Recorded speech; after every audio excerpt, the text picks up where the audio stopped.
Facebook সুদনা কিছু অ্যাক্টিভিস্টরা একে অপরের উপর দুর্নাম চাপাচ্ছে।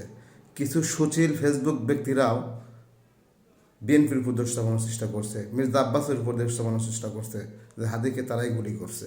আরে ভাই, প্রমাণ ছাড়া, বিচার ছাড়া, দোষী সাব্যস্ত না করেই একজনকে দোষারোপ করতেছেন, একটা দলের উপর দোষারোপ করছেন। আরে ওসমান হাদি সে জুলাই যোদ্ধা, তাকে সবাই ভালোবাসে, সে ঢাকা ৮ আসনের স্বতন্ত্র প্রার্থী, আমরাও সাপোর্ট করি, কেউ না কেউ প্রতিদ্বন্দ্বিতা করুক। মির্জা আব্বাস তাকে গুলি করিয়েছে, মির্জা আব্বাস হাসপাতালে তাকে দেখতে গিয়েছে। উৎসুক জনতার মত সৃষ্টিকারীরা, যারা বাঞ্চদ মার্কা জনগণ ভুয়া ভুয়া আব্বাস বলে ডাকছেন, তাদের বিরুদ্ধে এবং তাদের প্রতি কিছু কথা বলতে চাই। আপনারা ভুলেই গেছেন যে আওয়ামী লীগ নামে একটা বাঞ্চদ দল ছিল এই দেশে। সেই দেশের এখনও তারা বিরাজমান।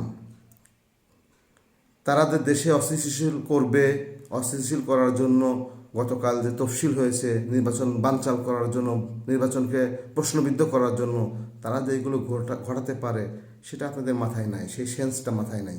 যেভাবেই হোক, যে কোনোভাবেই হোক, বিএনপিকে দোষ চাপাতে হবে, মির্জা আব্বাসকে দোষ চাপাতে হবে। ৮ আসনের ওসমান হাদিকে গুলি করছে, সব দায়ভার বিএনপির উপর কীভাবে চাপানো যায়, সব দায়ভার মির্জা আব্বাসের উপর কীভাবে চাপানো হয়। এই সুচিল ফেসবুক বন্ধুরা কিছু আছে বাঞ্চদ অ্যাক্টিভিস্ট, আর ওই ঢামেকে ওখানে যারা গাদাগাদি করে মানে মত সৃষ্টিকারী, তারা সকলে এইরকম একই বাঞ্চদ।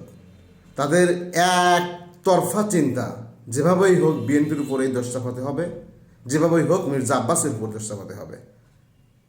এদেশে আওয়ামী লীগ নাই, ছিল না, অতীতেও ছিল না। ওরা ভুলে গেছে আওয়ামী লীগ নামে একটা সন্ত্রাসী সংগঠন সেই দেশে এখনও বিরাজমান। সকল পর্যায়ে নেতাকর্মী এই দেশে আছে।